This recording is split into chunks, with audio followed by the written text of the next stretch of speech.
Welcome to the Age of Fission radio show with your host, Lonnie Clark. Our dedication to living life joyfully allows us to confront the reality of unmitigated deception and political denial of the harm caused by nuclear and chemical contamination. We demand an end to corporate control of science and suppression of facts for political and financial gain. We are not assets on a balance sheet. We must honestly work together to remediate damage to benefit our planet and humanity. Remember, happiness is resistance, and love is greater than fear. Join the Age of Fission radio show on Spreaker.com. Search for Lonnie Clark for all our podcasted shows. Podcasts are also on YouTube at Nuts for Art, NUTZFORART. Thank you for being part of the solution.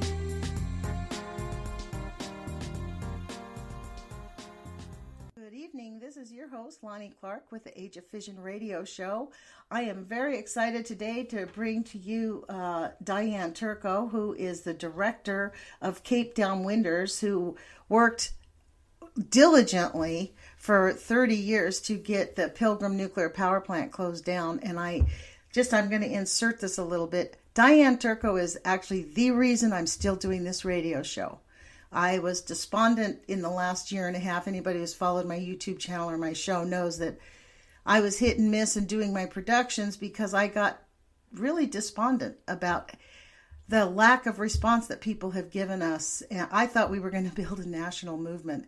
And when I heard her interview on Nuclear Hot Seat, and I recommend everyone go listen to it, she explained she'd been doing this for 30 years. And then I thought, wow, this is a long-term fight. So I immediately contacted her, and I am so proud to have you on with us, Diane. Thank you so much. Well, thank you, Lonnie. Well, I want to ask you, for our listeners, why don't you explain to our listeners what you told Libby in your interview? Like, how did you get involved in this, and how long, and where you're at? Like, bring us up to date. Like, how did you get engaged in doing this, and what are your activities?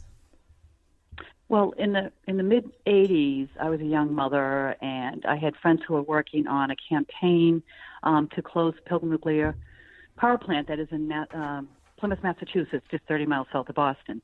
And I went to meetings, and there was going to be a restart of Pilgrim in 1988. And Governor Dukakis, Senator Kennedy, Senator Kerry, all the legislators, all the local boards of selectmen, MEMA, the Massachusetts Emergency Management Agency, and even FEMA, the Federal Emergency Management Agency, told the NRC, do not restart Pilgrim. We can't protect the public yet. Wow. And the Nuclear Regulatory Commission overruled every one of those policymakers and representatives and approved the restart. So there was a demonstration at Pilgrim. It was December 31st, 1988. And I went down with my friend to the demonstration. And my dear friend Sarah Thatcher, who recently passed away, was the grandmother, and she stepped over the line and was arrested, protesting the restart. So I stepped over the line following her and haven't turned around since. Wow. Because I learned so much that it's up to us to protect our communities, that the government and the Nuclear Regulatory Commission are not doing their job in their mandate to provide for the people and the environment. So it's an ongoing struggle. I feel bad that we haven't really done the job for the younger generation, but we have to continue to fight on this. Well, I would say, I used to feel that way, to be honest, when I first got in this struggle. I actually only found some YouTubers. I didn't, they suppress the information. That's the issue, is I went to the Googles to look for people. And when you're searching nuclear contamination, like, I never found your website, capedownwinders.info. Like, it never popped up. But what I've discovered over the years, I've been doing this since, really, I had a nightmare on May 12th, 2013. That's when I started. And since then, at first I went to the internet and I Googled and I found some YouTubers, and I got involved with the Post Ignorance Project, and it was just a guy who's, he rants and raves and gets mad and protests on his own. I thought we could start a national movement. It ended up, he makes more enemies than he makes friends. Often more than not, he's kind of got the Trump syndrome of, of not plagiarizing, but blowing things up out of proportion, right? Like making things bigger than, stating that he knows everything and overstates things, and it just destroys credibility. So I was engaged with that for probably several years until something happened between us where it became a matter of ethics. I couldn't get involved with him. They started demeaning Helen Caldicott. That was like the first chip in the armor for me. But one of the things I discovered is that there is really there's an intentional suppression of the movement for public health. And it's not just nuclear power, but nuclear power to me is the most harmful. So when you got involved in this, what kept you going? Like the fact that Pilgrim was reopened and you live in that community and your family's going to be harmed is... Well, also, too, at the time, there were parents involved in our group whose children had come down with leukemia. Wow. And I heard that there was a high incidence of leukemia at the local elementary school. Wow. I mean, it's a crime against humanity that Pilgrim was operating. And and in the early 90s, Dr. Richard Clapp, who was with the Cancer Registry for the state of Massachusetts, completed a study, a southeastern Massachusetts study, and found that the closer one lived or worked to Pilgrim, the incidence of leukemia was fourfold. I mean, It was a peer-reviewed study. It's incredible that nuclear reactor was allowed to operate till this year. But, bringing it up to today, we now have the nuclear waste. And that's another serious issue. And, a lot of folks thought once the reactor shut down that the dangers would go away, when in fact they're almost heightened because now the attention is on the 45-plus years of nuclear waste that will be in Plymouth for a very long time. Yeah. And there's really nothing. Not only that, there is on your webpage, and I encourage our listeners to go to your website. It's called www.capedownwinders.info. And on it, you talk about the Holtec, there's a... Why don't you explain that about the Holtec canisters? Because this is one of the grave risks that we have done, frankly, at most of our nuclear power facilities. In fact, we're the only nation who uses these inadequate canisters to hold our nuclear waste. Right. Well, let me just start with Holtec. Holtec came into Plymouth as the only bidder for Pilgrim, and said that they, experience in decommissioning, and they were our saviors. So we asked, well, how many nuclear reactors have you decommissioned? 0. Holtec Absolutely 0. decommissioned 0 nuclear facilities? Well, why were they? Right. Do you know why they were the only one that came in to bid on decommissioning Pilgrim when it was shut down last year? It was probably a done deal. That's what we think. It was a done deal before. We will engage the community, we'll have open meetings, and we'll take community concerns. And that was all just a big show. Even the last meeting that the Nuclear Decommissioning Citizens Advisory Panel had, Holtec came with a slide, and they had frequently asked questions. One of the questions was, when will the waste leave Pilgrim? And the answer was, according to Holtec, that they are planning to open up their centralized interim storage facility in New Mexico, and that the waste by 2024, and the waste should be leaving shortly after that, implying that the waste from Pilgrim will be leaving around 2024, which is never going to happen. Why? Why would that never happen? Because, first of all, there's a big fight for the centralized interim storage in New Mexico. The New Mexican government is against that facility. But again, too, we know that the NRC is a rubber stamp machine, and they might just rubber stamp the go-ahead. But the infrastructure of moving the waste, the canisters, everything is not in place at all. And actually, it's against the law, the current law, to have an interim storage facility when there isn't a permanent repository in place. So it's a big mix of allowing the nuclear industry to continue because of this false perception that the waste will be taken care of. Wow. I you know what, So I have this image of some big gigantic man picking up like 100-pound teenager and pushing him against the wall and saying, "You're going to do what we want." Yeah, yes. Well, at Pilgrim, so they have the Holtec high storm canisters, and I don't know if you have a coffee mug. Somebody gave me one of those Yeti coffee mugs, and I was looking at it thinking, I wonder how thick this steel-lined canister is I'm holding in my hand and drinking my hot coffee from, and it's 2/8 of an inch thick, and the canisters that hold the most dangerous substance known to man is only 2/8 of an inch thicker. Right. It's outrageous.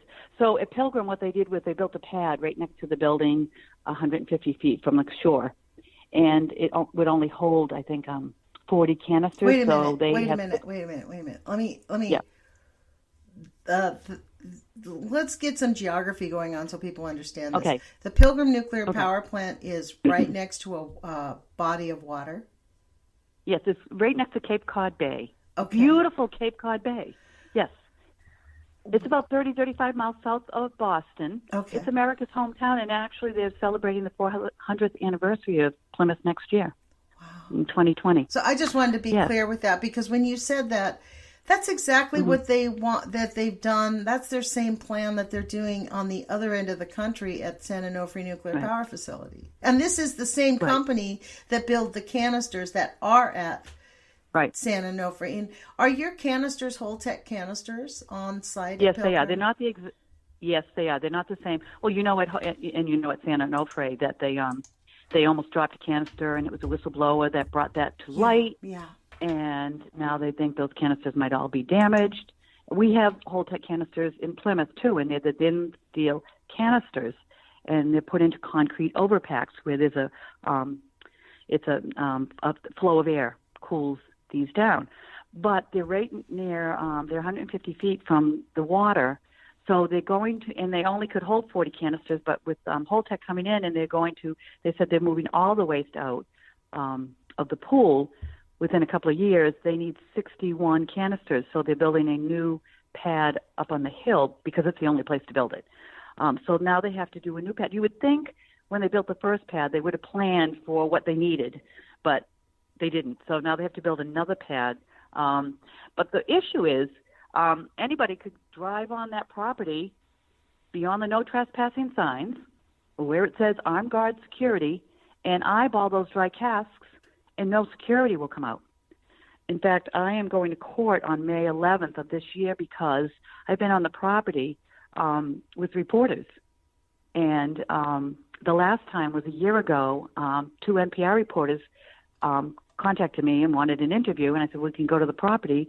And we were on the property, and again, no one came out.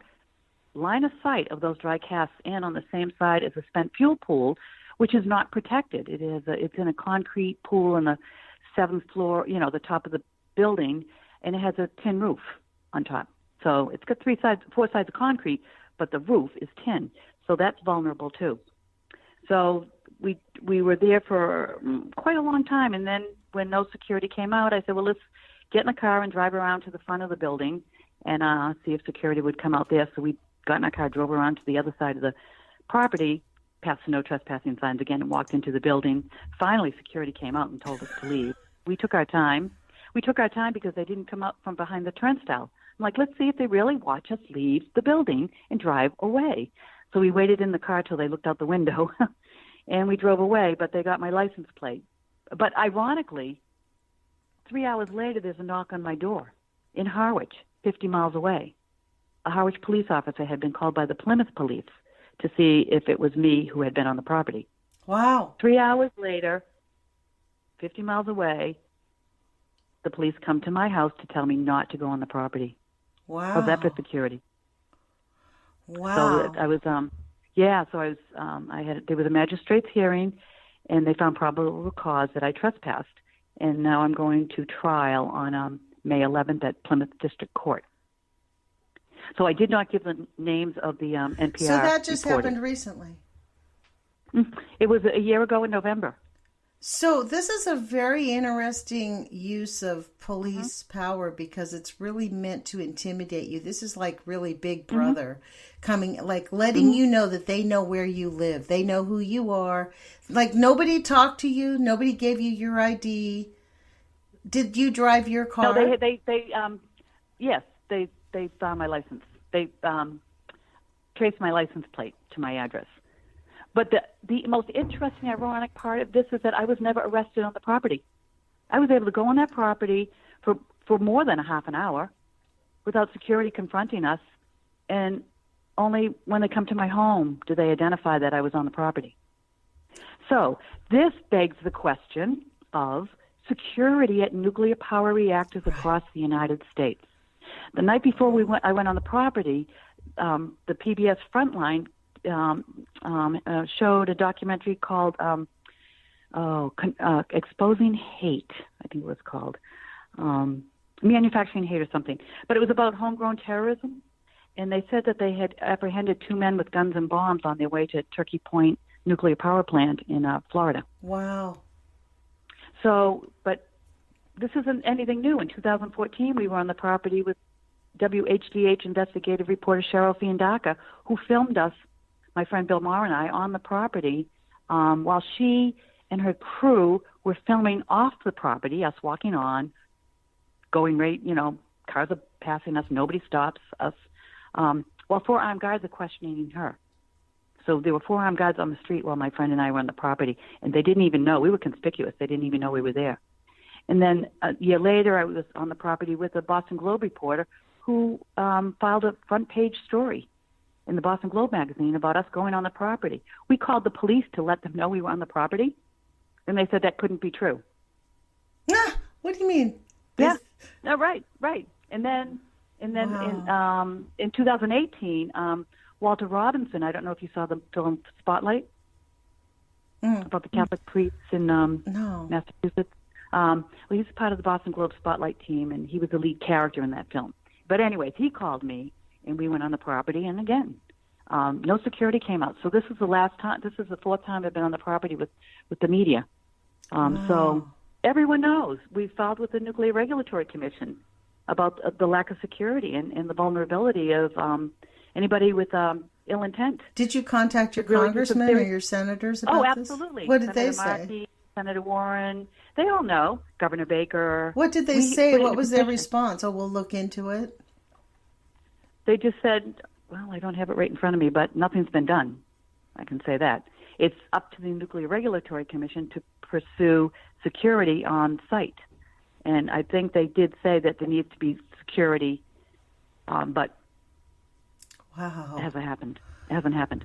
So, again, this is more of a national issue where, given this day and age of terrorism, and we know that the folks that perpetrated 9/11 had nuclear power plants on their list of targets, that this is a serious issue.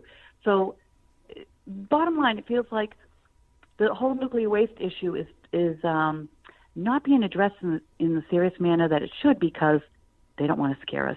No, don't worry about it. We get it in these dry casks; they're going to be fine. You know what's We're amazing? going to hold it here. I think what you said exactly is they don't want to scare us. I think that's exactly why they refuse to talk about it. This is why, there is this nuclear secrecy or silence or taboo. I mean, people's eyes glaze over because, frankly, we are all contaminated from nuclear pollution right now. Like, I mean, they don't want us to even think about it. In fact, they're attempting with the 2020 Olympics to normalize nuclear contamination. In my opinion, it's an this is an opinion show, so I'm going to give you that one.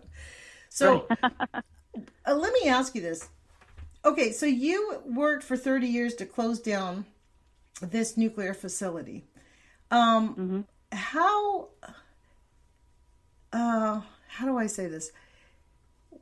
The plant finally got closed. What made it close down? Like, was it you guys' action, or was it just the plant was falling apart and they realized if we don't shut it down, we're going to have a major issue? Well, I'm hoping that our push Me too. and our spotlight on Pilgrim kind of forced them to shut down. But again, too, the whole economic situation with nuclear power. Wow. It's not viable. Pilgrim was an old reactor, and Entergy wasn't going to put money into repairing the fixes that were needed for it to continue to operate. Wow. The NRC inspections kept finding problems, and it was in column 4, the lowest rating for many years. And interesting, they changed all the ratings. They've changed all the ratings, so now all nuclear power plants are at the top of the ratings.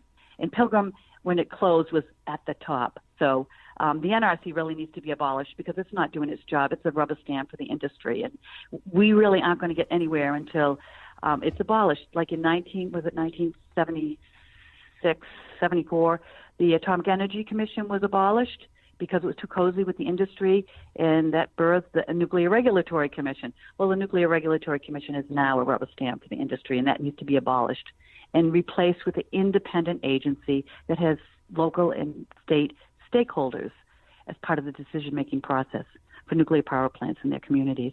Until then, I don't know, how anything can really be fixed. But we're lucky here. We have our Attorney General who's been fighting the license transfer from Entergy to Holtec, and that's another whole issue that communities are facing. Holtec has a reputation, a horrible reputation. They're partnered with SNC Lavalin, which is a Canadian company, and they've been debarred from the World Bank for corruption and bribery charges. And even Holtec lied to New Jersey officials when they applied for a $260 million tax break. And also they bribed a Tennessee Valley Authority employee. So, this is a very corrupt company. I think they're all corrupt. I think that they just accept it as, it's a multi-billion-dollar industry. Right. I think our elected officials and even the NRC, corruption is ingrained in the nuclear industry from the get. I agree with you, yes. We found out here Columbia Generating Station was built on top of active earthquake faults, which is only 12 miles away from Hanford. And it came out that at the time that they put in their license, they knew about it and they lied. And when the nuclear industry, when it came out, when Washington State did a geological survey and found these sites, and they discovered that looking through the documents, that they knew there was not a penalty, not even a discussion, nothing. It was just like, oh, they lied, okay. Right. Well, actually, the Nuclear Regulatory Commission ordered Entergy Corporation to put together a program that would eliminate willful misconduct, and they gave them 2 years to do it. Really? So, anyways, Holtec. So our wonderful Attorney General Maureen Healy has filed a petition to intervene on the license transfer because there's a huge question about the financial security of Holtec. It's a house of cards. They're all LLCs, all the companies that are going to be working on the decommissioning at Pilgrim. And also, too, they haven't done an environmental assessment on the site before beginning decommissioning. And so this has been going back and forth. She filed in February of this year, and the NRC still has not heard. She recently filed with the U.S. Appeals Court to put a hold on the proceeding, to put a hold on the license transfer until the suits are settled, but nothing's happened. And of course, the NRC files to dismiss the AG suit. So it's an ongoing battle of our government here in Massachusetts to protect the citizens from Holtec. My hat is off to you for having the tenacity for 30 years, to be honest. This is why people don't engage in this. This is a grave issue, and we have these dotted all across our nation. Right. How is it that no matter what public activity is, you've been doing this 30 years. Do you have any idea why it doesn't? We make incremental stops. Like you guys took 30 years to shut them down, but what they do is they wait for people to die before they take action. So What do you think it's going to take? Like protests in the streets, or I mean, what is it? It's beyond comprehension to me that our elected officials are just lining their pocketbooks, afraid of the nuclear industry, who basically it's a threat to the entire planet. This is not. It doesn't just stay in the United States. Right. Right. And, you know, I go back to Dr. Helen Caldicott, who, like you, I heard her in the 80s. And that with my friend Sarah Thatcher, who I stepped over the line with. And she said, she wrote the book, If You Love This Planet. And I keep going back to that. Mm-hmm. It's, you know, if you love this planet, if you love your community, if you love your family, this is the biggest threat to life on the earth. Yeah. Climate change, climate crisis. Is right there too. Well, I think that nuclear has honestly, that's part of the nuclear denial. I really, you just pushed a hot button of mine, because this is one of my big things.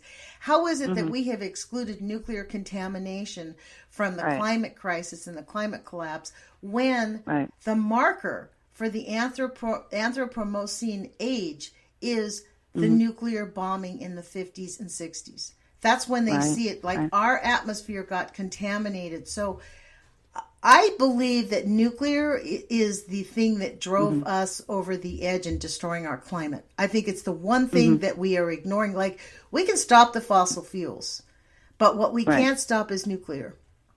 Right, right. It's because it's out of the box.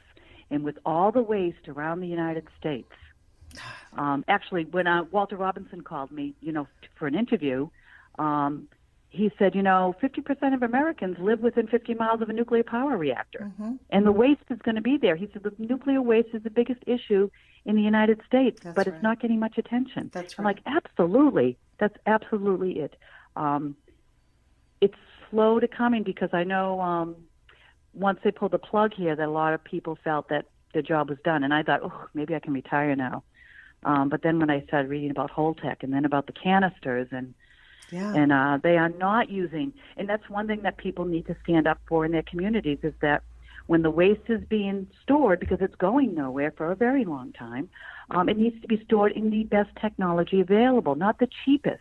Right. And it needs to be stored in hardened on-site storage in the best cast canisters that are available, and it needs to be in a secure location, protected by a burn or a building. Right now, the canisters at Pilgrim are in the concrete cast, sitting right out in the open. And that's why this trial, I think, is really important, because we're hoping to expose the next big threat. Nuclear power plants are a huge threat, and they all should be shut down. And people now need to really pay attention to what's happening to the waste. Yeah, the nuclear waste is actually one of the biggest harms. But, you know, interestingly enough, Indian Point, I mean, this happened 3 or 4 years ago, Indian Point nuclear facility, right in the heart of New York, literally has the NRC claimed that this 66,000% above acceptable limits of tritium is being poured into the Hudson Bay. And that's now been about 4 years, nonstop. And that's what we know about. This is the thing that none of us know about, is they don't really tell us what's going into our water and food supply. They don't even test for, you know, all the whales dying around the entire country. When they look at them, they're testing their enzymes. They're not testing for radioactive contamination. Right. In fact, I saw a scientist, when the seals off of California were dying, a reporter said, well, are you testing them from radiation from Fukushima? They said, no, our study we were specifically required to exclude nuclear contamination. Right. And you know what? That's exactly it. We approached the Silent Spring that does a lot of cancer research in this area, and we asked them to consider our radioactive materials coming from Pilgrim, and they said they couldn't. Because they're not allowed to. Exactly. They get funding, and they could not do that. And it goes at every single university. When I was reading, I think it was the book by Arthur Tamplin and John Goffman, Nuclear Pollution through Population Control through Nuclear Contamination, I think, or Nuclear Pollution. In that book, they were explaining how Arthur Tamplin, who was John Goffman's cohort, he was asked to speak at some, I think it was University of Illinois. Before he was allowed to speak, they told him he had to take out the part of his speech, his scientific study, that discussed the harm it caused to children. Otherwise, he would be defunded. Wow. So he opted to exclude that. If it was me, see, this is where the scientists, I have a protest sign that says, free science from corporate control. Because until we get scientists who have the integrity to live like paupers in the face of these, I mean, Dr. Busby, Chris Busby, literally in scientific terms is living like a pauper on a boat in Latvia. He had to leave England because he refused to shut up about the epidemiological studies that he discovered about the children around Sellafield. Right. Right, and they found out little girls are the most susceptible to radioactive damage. Yes. So what are you guys working on at the Cape Downwinders right now? What is you worked for 30 years to close down the nuclear power facility at the Pilgrim. So that's been closed down now for about a year. The next step is to stop Holtec from taking over the decommissioning process? We have, actually, organized a letter to the Nuclear Regulatory Commission with 96 organizations signing on from Arizona to New Mexico to Canada, calling on the suspension of the license transfer until our Attorney General's contentions are heard.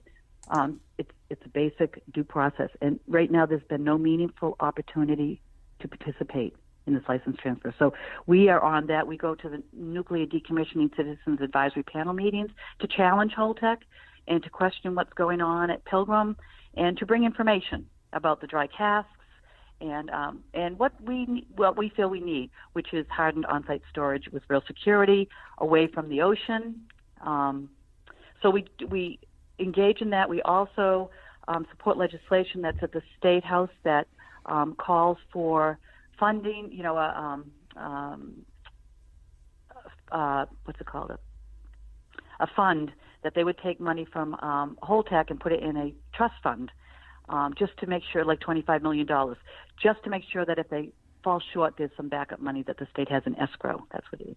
And also to keep the emergency planning in place, and to keep radiation monitoring going during decommissioning.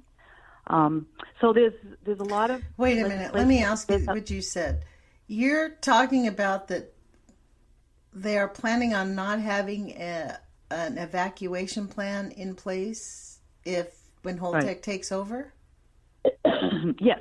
Actually, the Nuclear Regulatory Commission just voted in November to exempt Holtec from any emergency planning outside the fence of the property, as if nothing could happen. But Commissioner Barron dissented on that vote, so it was a 2-1 vote. Wow. He identified a zirconium fire in the spent fuel pool is a serious concern. The Union of Concerned Scientists and their Princeton colleagues had completed a study in 2017 that said if there were a zirconium fire, which could result from a drainage of the water, or a spontaneous fire in the pool, act of terrorism, at Pilgrim, if that occurred, the contamination could spread from Manhattan to Nova Scotia. Oh, my gosh. I have a map of that. And that was done by the Union of Concerned Scientists and their Princeton colleagues and published at the request of Senator Edward Markey.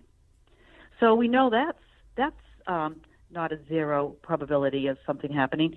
And also, too, they found out that at Pilgrim, there's a greater risk of damage from an earthquake that had been previously understood, and it's much greater than any other reactor in the United States.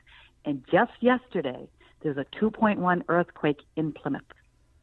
Just yesterday. Wow, what's the capacity for them to withstand? I mean, these things are 5/8 inch thick, the canisters. Right. So what's their capacity to handle an earthquake? The NRC has done studies, and I did email David Lockbaum with Union of Concerned Scientists to ask him that question.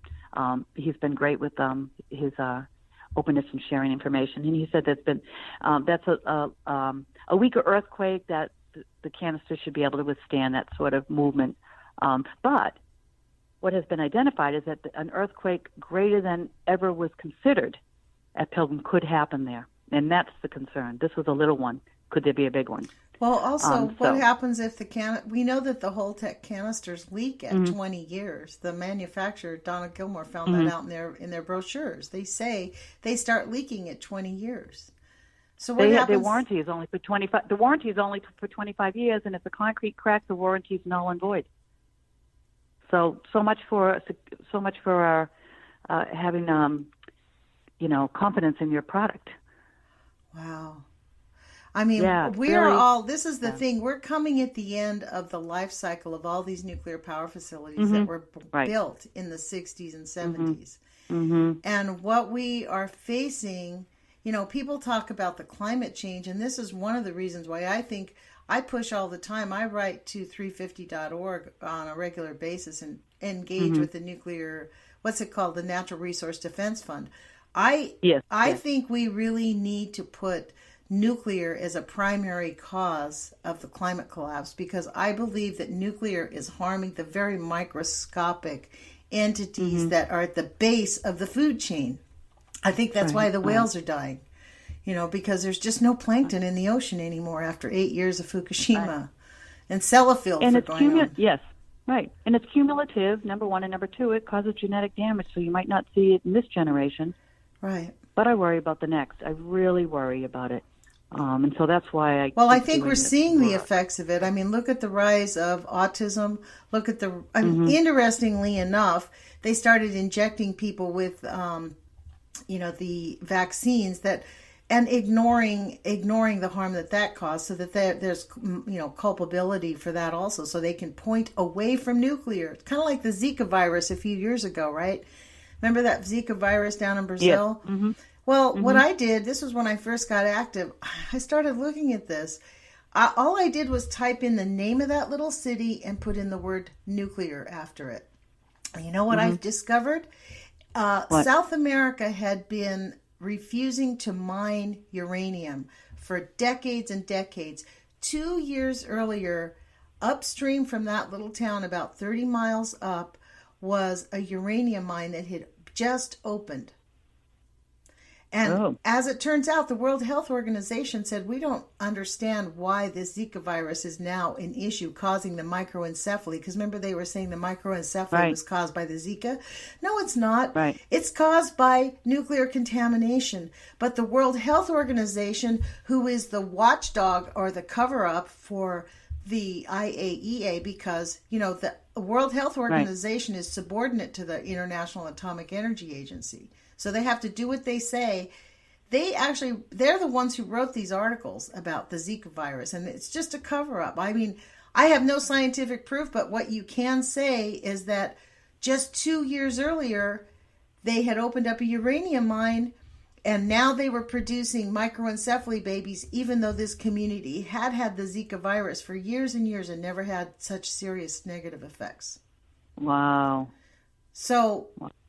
You know what I'm saying? Like, I think I have the benefit of coming into this because I was never an anti-nuke activist.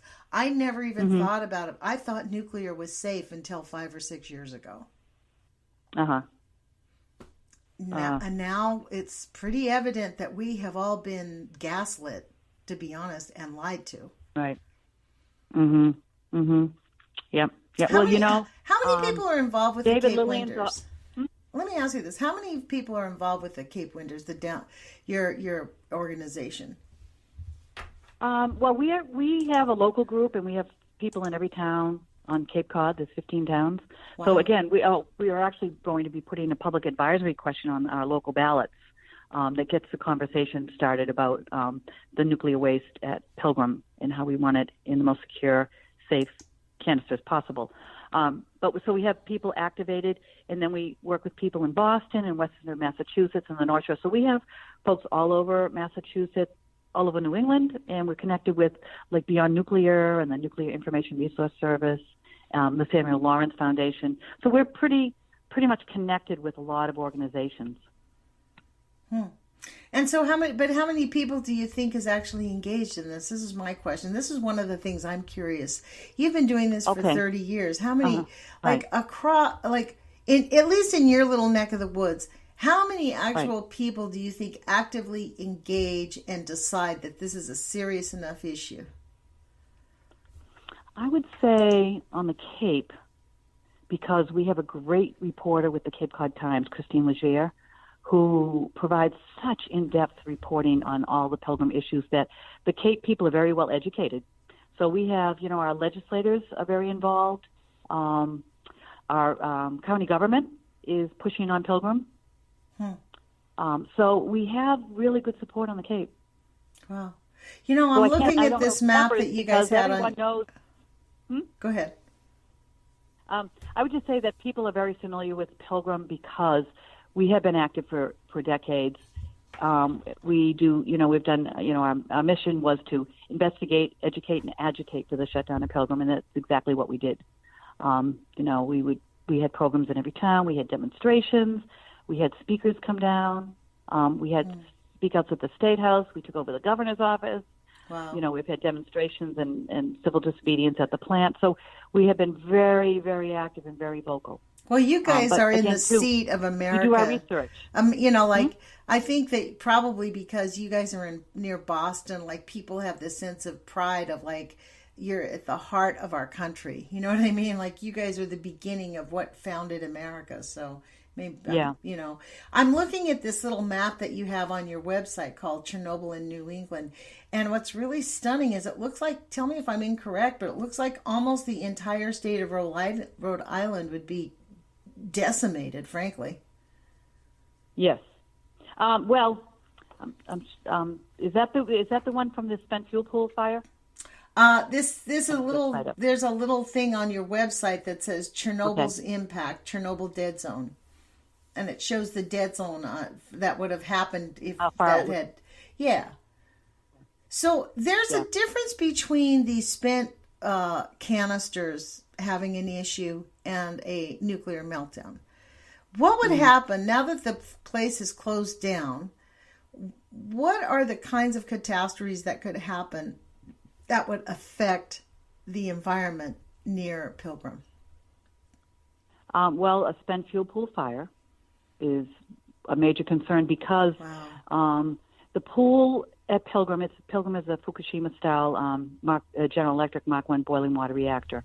And it was designed to hold 880 assemblies, but because there was no place to put the spent fuel, the Nuclear Regulatory Commission approved license amendments so that the owners could continue to stuff the pool. They would rack them and reconfigure them. And then in 1999, they found that they needed to add a blocker to prevent criticality in the pool. So boron was added to keep from criticality happening. But in I think it was 2015, they found that the boron panels were degrading at Pilgrim.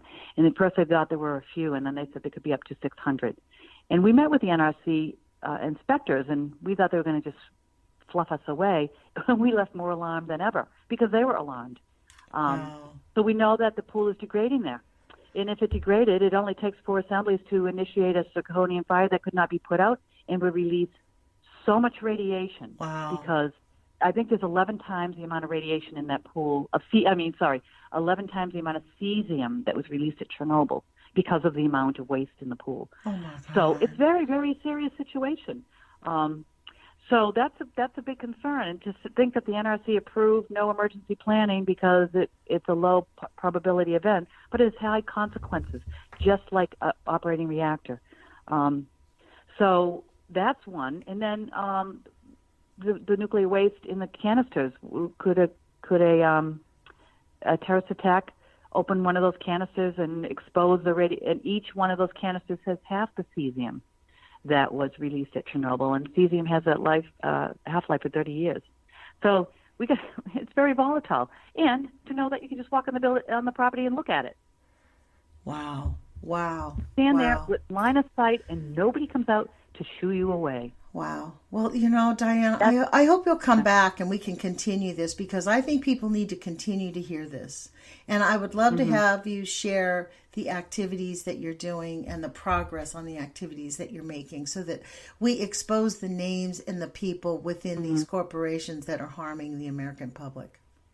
And we have to hold our government accountable. Well, that's, absolutely. Hold our cover. Like, what does that mean? Like, at this point, yes. I mean, at this point, what does that mean? Hold them accountable? Because really, even if we hold them accountable, it's the corporations it's the CEOs of these corporations, like the people at Holtec, whoever that person is. These people that are being held for criminal liability, like, okay, we hold them accountable, but they're still poisoning our kids. They still don't put any money into how do you resolve the issue. All they want to do with nuclear waste is bury it. There's been no money put into how do we make this stuff not so harmful to the environment. They have never spent any money putting a dime into that. No. And actually, David Lilienthal Jr. was the head of the Atomic Energy Commission. He was the first chairman. Well, his son was a friend of ours. He lived in Dennis. And he wrote a journal, and my friend gave me his journals. They were published in New York. But anyways, in 1974, he's talking about the waste, saying, okay, the problem with nuclear power is what do we do with the waste? And that was in 1974, and that's still the question today. Right. And they've never put any money into figuring out how to make it not so harmful. That is so immoral. Exactly. It's so immoral. So, and we know that, so bottom line is the NRC is a corrupted agency. It needs to be replaced, needs to be abolished and replaced. We have asked Senator Markey and Senator Warren to consider that, but they're not. They feel like nothing would pass. But you know what? We asked them a couple of years ago, too. So we need, I think that's one thing, is a national effort to really have oversight that is meaningful to protecting the public and not the pocketbook of the industry. Right. Well, we have about 5 minutes left. Okay. Is there anything that you want our listeners to do that could support your efforts at Pilgrim? Well, donations, everybody always needs donations. Right. And I'm going to trial, and we're hoping to get expert witnesses to testify, and that's going to cost us money because we need to pay fees and travel expenses. You mean the trial for you to go for the being the on there? The trespassing trial. Yes. Are you going to say that you were not guilty? Are you going to just go not guilty? Well, I have said not guilty. I said I was on the property, but I said I'm not guilty of trespassing. So I am going to I want to show that I needed to go on this property to show that this is such a lack of security that it puts all of our communities at risk, but it's not just in Plymouth, it's across the United States. If the Nuclear Regulatory Commission and their regulations don't really protect the public, if somebody like me can go on multiple times and not be stopped and be able to have dry casks in line of sight in a spent fuel pool in line of sight, that's a serious national security breach, it is. I would say. Yes, it is. Because even if you don't go up to those places, all you go is on site, pull out a bullet, and shoot at one of those places. I mean, okay, so what you're asking is people to go to capedownwinders.info? Yes, we have a PayPal account there. So if anybody would like to make a donation, how big or small you can, would really appreciate it. Because again, like I said, we want this to be a national issue, not a little local Plymouth issue of, as the judge said, it's a simple trespassing case. No, it isn't.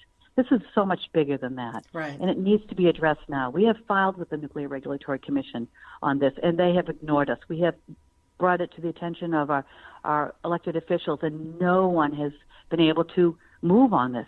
Have you guys reached out to Jane Fonda? She's involved in the climate change movement. I know, yeah. Well, and if anybody has any ideas of who we could reach out to, just like that, we are more than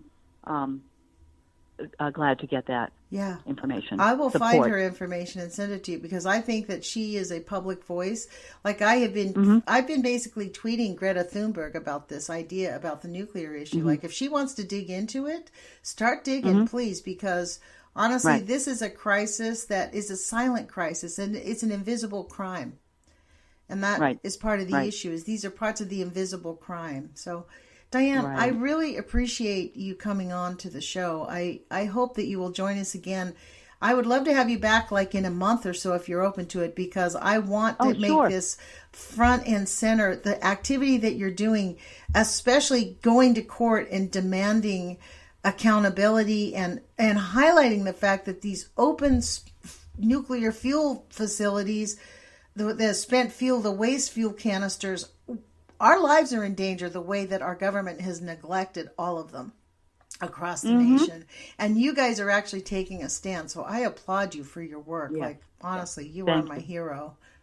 So Thank you. We have a great team out here in Massachusetts, a really good team of people.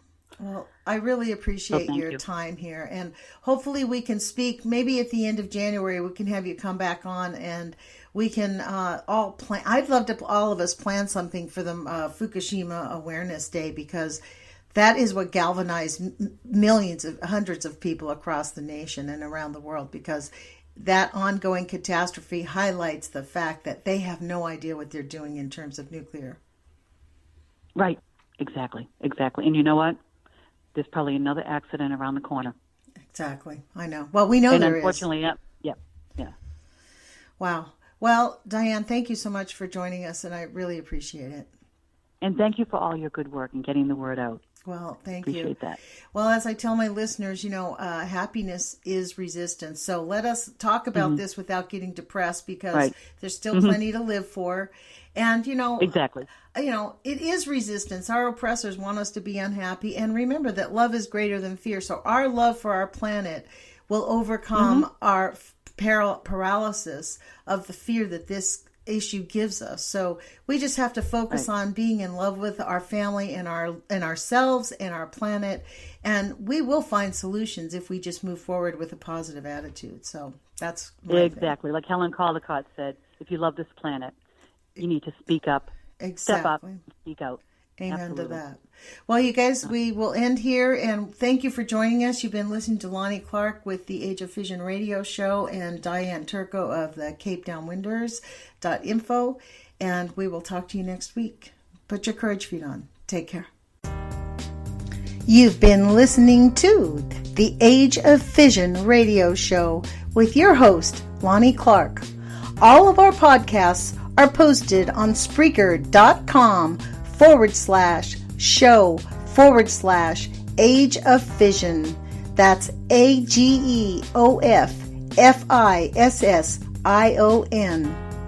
Remember, happiness is resistance, and love is greater than fear.